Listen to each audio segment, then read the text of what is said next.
هست. این چیه؟ سلام رفیق، چطوری؟ آقا امروز قراره با بچهای پراجکت ران که قبلا راجبشون صحبت کرده بودم، یه گروه رانینگ که هر هفته میریم ورزش میکنیم. این دفعه از قضا تصمیم گرفتیم به خاطر برف خفنی که دیشب اومده بریم هایکینگ توی یه جایی خیلی معروف تو مونترال به اسم ماونت رویال یا تپه ماونت رویال که یه حالت کوه که نمیشه گفت تپه است واقعا، ولی خب طبیعتش باحاله و الان پر برفه. گفتیم دیگه از این موقعیت استفاده کنیم و بریم یه ذره حال کنیم. اگه خوشت اومد لایک کن، کامنت بذار، سابسکرایب کن و حواسم بهت هست. آقا اومدیم با برابکس ران. چه هواییه، خیلی سکسی. چون یکی از رفیقای خود من آقای محمد رضا عزیز، تو هم عوض میشی یا همه جلو دوربین عوض میشن؟ آقا چیه جریان؟ چرا همه جلو دوربین عوض میشن؟ دیگه بالاخره یه سری چیزا داره دیگه، یه قدرتایی بهت میده، قدرت ماورای طبیعی. اومد یه چیزی ببافه دیگه نتونست ادامه بده. یه دیگه بالاخره گفت بعد دیگه نمیدونم چی جمعش کنم. من اصلا هم برف خفن اومده اصلا یه جوری که نگاه بازو بگیرم. نگاه اینو نگاه کن. محمد رضا چرا میکنی؟ خودش داره میکنه. آقا من که دارم فیلم میگیرم. دیگه به نظرم بزن. یکی دیگه بزن. محمد رضا میدونی که ایشون یه جمله خیلی معروفی دارن، بگو جمله‌تو.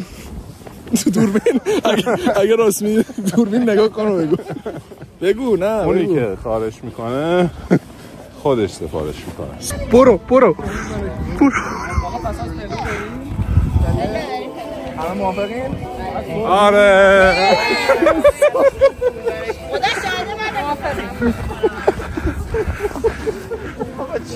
کلاتو در بیاد. یه پشتم هست. Fire is slowly dying, and my dear, we're still goodbye. As long as you love me so, let it snow, let it snow, let it snow, let it snow, let it snow, let it snow,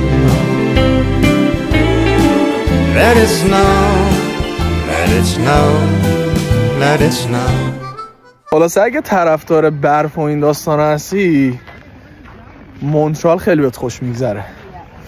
مخصوصا من چون اصفهانیم، تو اصفهان خیلی ما برف و اینا نداشتیم، برای همین دفعه اولی که اینجا بودم برف میومد خیلی هیجان زده شدم، خیلی بهم کیف داد.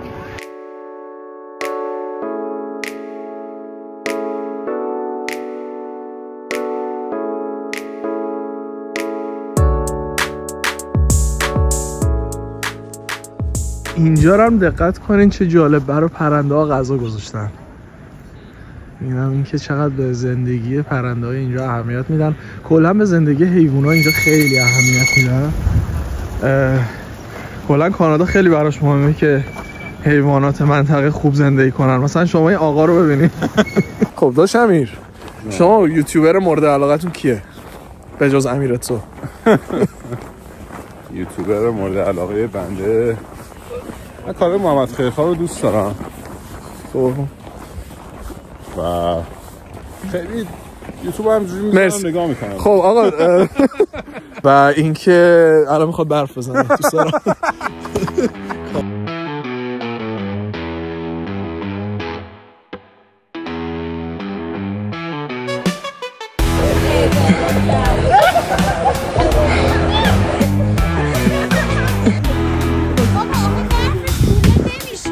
میشه شدش اینجوری بزن، اینجوری گوله بارسم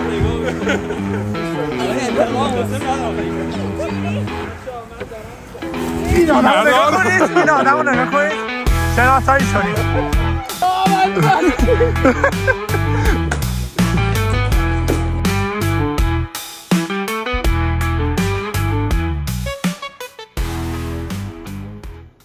ما اومدیم بگو به چنل امیر. به چنل امیر خوش اومدین. ما اومدیم الان راه رفتیم، اومدیم غذا خوردیم، اومدیم ساندویچ خوردیم، مونا بودیم. خلاصه که آره.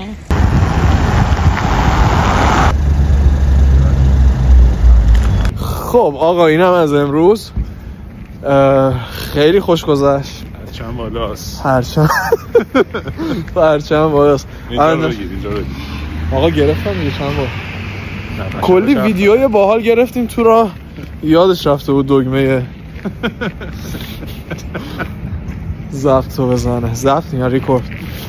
الانم داریم میریم، دقت کردی از این پایین میگیرم دماغم 4 برابر. الان داریم میریم خونه بازی اوی اوت بزنیم با رفیق گلمون. اوی اوت رو اگه بازی کردی خیلی بالا، یه بازی 2 نفره مالتی پلیره تو پلی‌استیشن. بعد داستان 2 تا آدمه که میخوان از زندان فرار کنن. حالا برات یه ذره ازش ویدیو میذارم. اگه بود از چی بود اسمش؟ A way out. آقا الان نوک دماغ منو اگه شما بتونید حس بکنید، یعنی اصلا نمیتونید حسش کنید، اصلا نمیتونید حسش بکنید.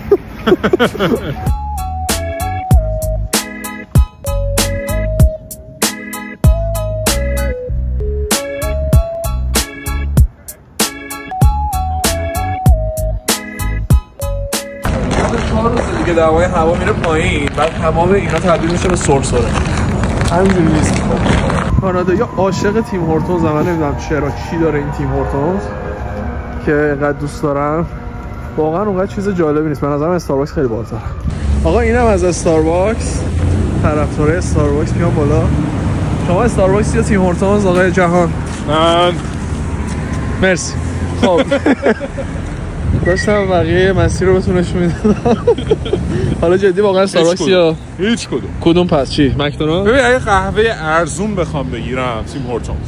خب تیم هورتونز رو ترجیح میدم چون استارباکس هر کی یه رونه. خب that's it.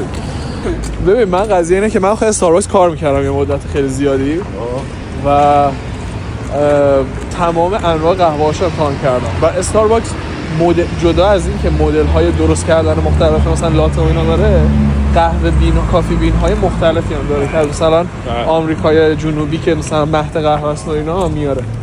ولی تیم هورتونز اونقدر آپشن قهوه نداره، یعنی تخصص استارباکس تو قهوه است اصلا و از برندهای قهوه است خودش یه جورایی. اگه که جای لوکالی باشه که بدونه چجوری قهوه درست کنه میتونه بهتر باشه، ولی استارباکس توی زنجیره یا از همه بهتره قهوه دیگه. حالا دیگه انتخاب با خودت.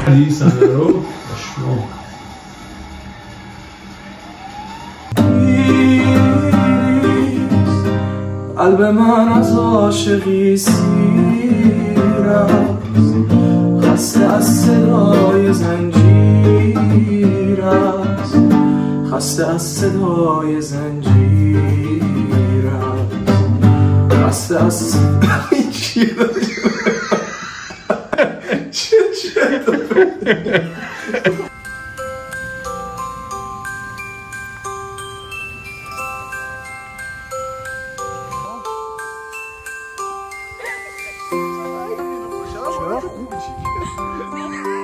راست میگه واقعا چه صورتیه؟